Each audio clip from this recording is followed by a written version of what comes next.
Make sure you guys hit the subscribe button if you guys are enjoying the content that we're throwing up. And make sure you guys hit the like button if you enjoy the video. And yeah, let's begin. Okay, so we are getting into the Immortal Hulk tie-in for the King in Black. Now, for those of you guys who are not following Immortal Hulk, and I think we're about one story arc behind, there's a lot that's happening in there, right? So what's really happened more recently is that the leader had basically found out or figured out a way to essentially tap into and remove, in essence, the personalities of the Incredible Hulk, right? So like Devil Hulk and all those different versions. So Devil Hulk, that personality has been killed off. The mind of Bruce Banner, so like his consciousness, was extracted from the body of the Incredible Hulk. And so all we really have right now in the Immortal Hulk line of stories is the Savage Hulk, who's been drained of a ton of gamma radiation, so he's really emaciated. And whenever the Savage Hulk turns back into Banner, it's basically Joe Fixit Hulk, who can essentially controls the body of Banner, right? So Bruce Banner's mind isn't actually there. So whenever we see Bruce Banner in this story, it's essentially Joe Fixit who's walking around pretending to be Banner, right? But the funny thing about this is one of those comics that we rarely ever get to see where we don't have any words whatsoever. Instead, it's all just art. And it's an awesome idea. See, these are the kind of comics that I love, right? This is one of the reasons why you guys, like for King in Black, one, it's definitely a story you should be buying, but two, comics like this are comics that I would personally buy. For those of you guys who don't really know how I deal with comics, for the most part, I only really buy digitally. The only time I ever buy a physical copy of a comic is if it's of significance. So like I have a physical copy of Giant Size X-Men #1, Fantastic Four Annual #2, which is the original origin of Doctor Doom. I've got, I think X Factor issue #5, which is the first appearance of Apocalypse, but I only really buy comics that are like super significant. I only really buy physical versions of that. Beyond that, I just buy them digitally, right? Because it's infinitely easier to read all my comics on an iPad than it is to carry around like 15 physical comic books, right? I mean, after all, this is 2020.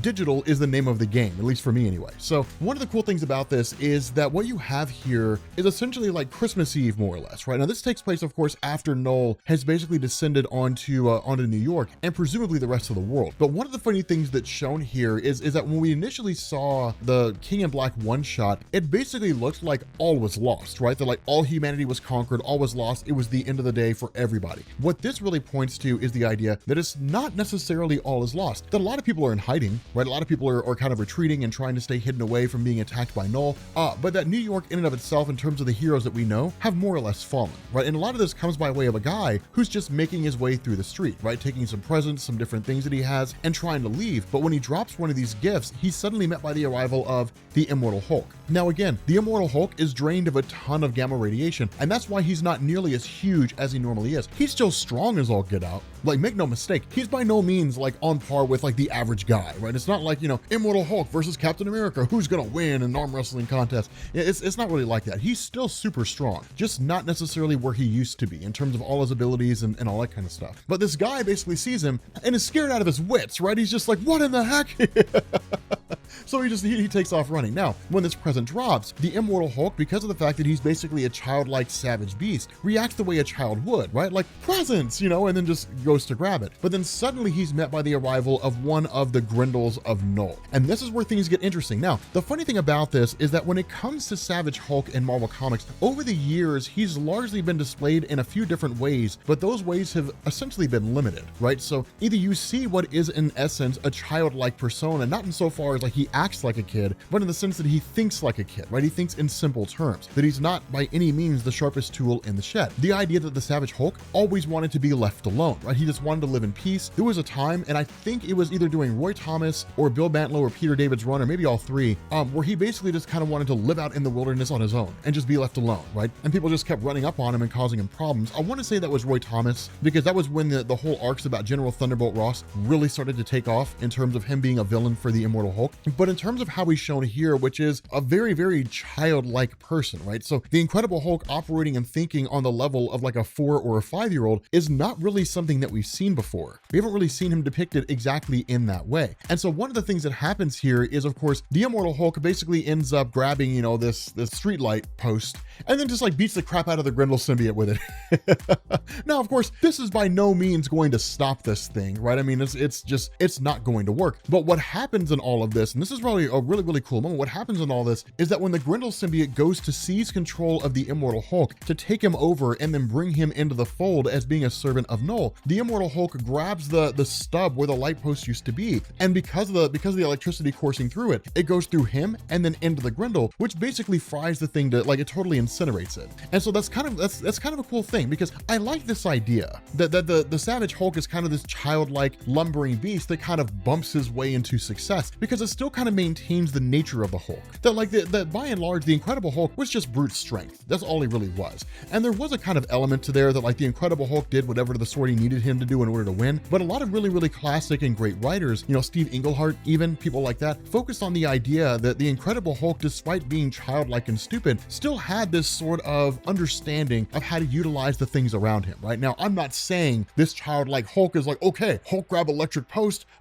shot Grendel, Hulk escape. Like, I doubt it was that line of logic. We're not really given any kind of thought pattern here. And that's what's really cool, is it gives us the ability to kind of make it up on our own, or at least reference the Immortal Hulk as we go through it. But what ends up happening is that when he opens this you know, little present, that it's basically just this small little, you know, keychain type device that looks like a whistle of sorts. But because of all the pandemonium and the chaos, that you end up having these cops that show up. Right now, the Incredible Hulk consistently wanted. The Incredible Hulk consistently untrusted, you know, not trusted. Now, even, you know, especially now in the aftermath of really everything going on with the leader, the aftermath of the events of Shadowbase and all that kind of stuff, the Hulk's like public enemy number one, right? Like, everybody's hunting for this guy. And so where he points down to the ground to where the symbiote was, but it's no longer there, then, like, one, they don't really know what to make of it. And two, if there was something there to see, it's not there anymore. So as far as they're aware, the Hulk's just being crazy like he always is, and they immediately open fire. Now, of course, this leads to the Immortal Hulk basically jumping away, but both of these cops are seized upon by the Grendel symbiote. Now, as the Immortal Hulk kind of makes his way through, he ends up coming across a place called Mantos. Now, of course, this is an obvious reference to Bill Mantlo. Kudos to you, Al Ewing, for doing this. Al Ewing's the one who's writing Immortal Hulk right now. Kudos to you, man. It's like one of the most prolific Incredible Hulk writers in the history of the comic. If you care about the, you know, character dissection, right? If all you want to do is see the Hulk smash, then Greg Pak's the writer for you. But if you care more about, like, the interpersonal relationships of the Hulk, why he does what he does, the whole idea of, like, psychological trauma and all that kind of stuff, then Bill Mantlo is kind of the writer for you from back in the day, right? Bill Mantlo, and then Peter David, who just kind of continued a lot of the writing that Bill Mantlo did. Now, the reality is this story is basically a stand-in for, like, FAO Schwartz, just a ridiculously overpriced and expensive toy store. You'd only ever buy, like, two things there, right? Like, it's ridiculous.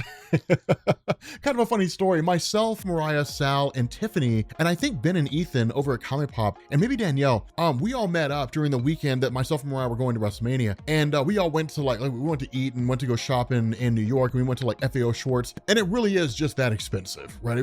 They're really selling products based on their name. That's really all it is. But when the Incredible Hulk sees this kind of toy set here, something akin to, like, Connects, right? Which is just mechanics is what it's called here. But when it's something akin to Connects, that he kind of has this flashback to when he was younger and he enjoyed science, studying things like that, and the abusive nature of his father. Now, this is a really great moment. And this is one of the things that I really praised Al Ewing for with his handling of Immortal Hulk, because it would have been very easy for Al Ewing to be like, okay guys, I'm writing Immortal Hulk and all he's going to do is just beat stuff up. But it's not really that way, right? In the early stories, in the early run of Al Ewing, a lot of it really was like the Bill Mantlo, Peter David style of storytelling, which was like psychological trauma, different things like that. The One Below All basically appearing as like Bruce Banner's father, Brian Banner, kind of tormenting him in that way. It was kind of wild. But the whole theme when it comes to the Immortal Hulk is that the psychological trauma he experienced at the hands of his abusive father still reigns supreme, right? It's still like the one thing that Bruce Banner's the most terrified of. And so that's what makes it kind of intriguing, because when he sees that,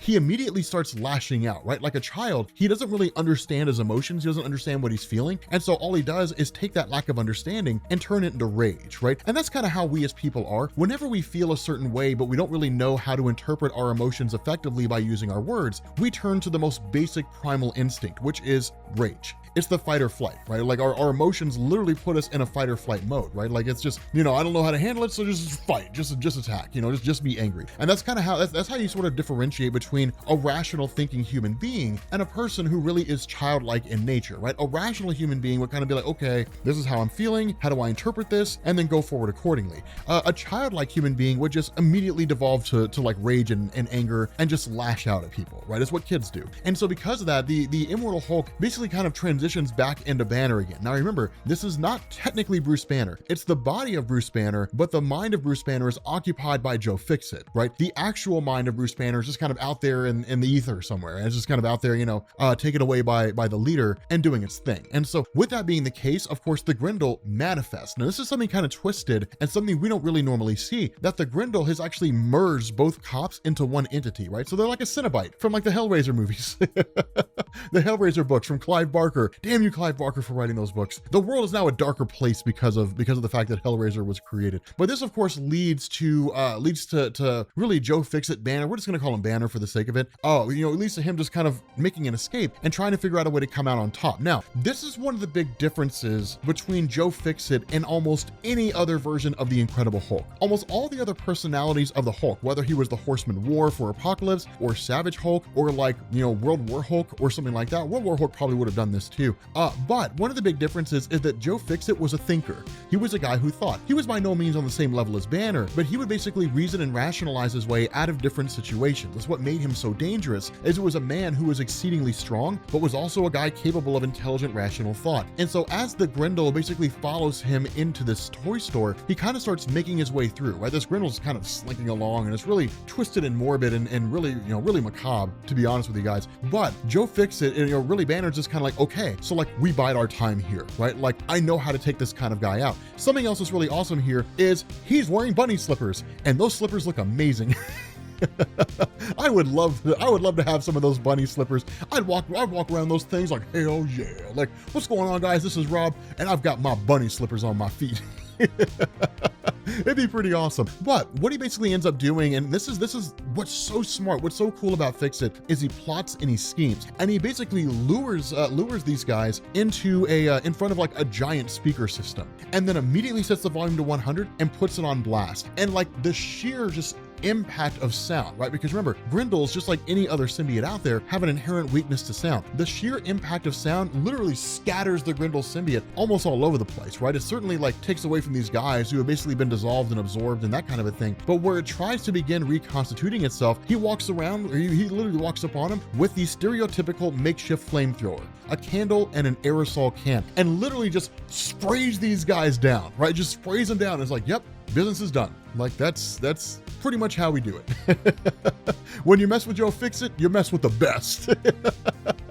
Right? I love phrases like that, right? Like it would have been cool if we got like just that one line at the end of the comic where he just looks at him and he's like, when you mess with the bull, you get the horns, right? Like it would have been amazing. But of course, this allows, you know, the Incredible Hulk to kind of revert back into his childlike form and literally just start having fun inside of this toy store. In all reality, I know it's probably not exactly what you guys were expecting, but if I'm being honest, I loved it. Like I loved this comic, right? Because one, the Immortal Hulk stories are already incredibly dark. And then two, we kind of get like the King in Black being an exceedingly dark story. It's kind of nice to see this almost sort of dark humor going on here. I like it. I really enjoyed it. So with that being said, guys, we're gonna bring this video to an end. If you are new here to Comics Explained, make sure you guys hit the sub button to become part of the Rob Corps. If you guys enjoy this video, make sure you drop a like, and I will catch you all later. Peace.